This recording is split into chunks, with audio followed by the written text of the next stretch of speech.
3 number কোশ্চেনে আমাদেরকে বলা হয়েছে যে আমরা 3টা লাইন নিয়ে সেই 3টাকে প্রিন্ট করব।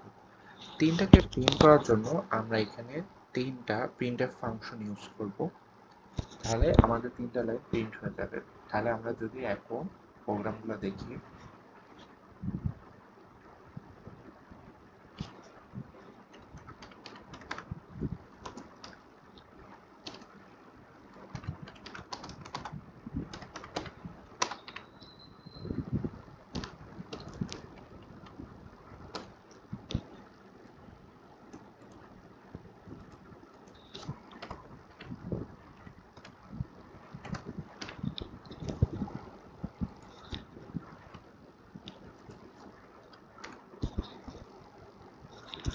এখানে আমরা প্রিন্টএফ ফাংশন ব্যবহার করে আমরা এখানে 3টা লাইন লিখেছি এবং এই 3টা লাইন এখন প্রিন্ট হয়ে যাবে। যদি আমরা প্রোগ্রামটা রান করি,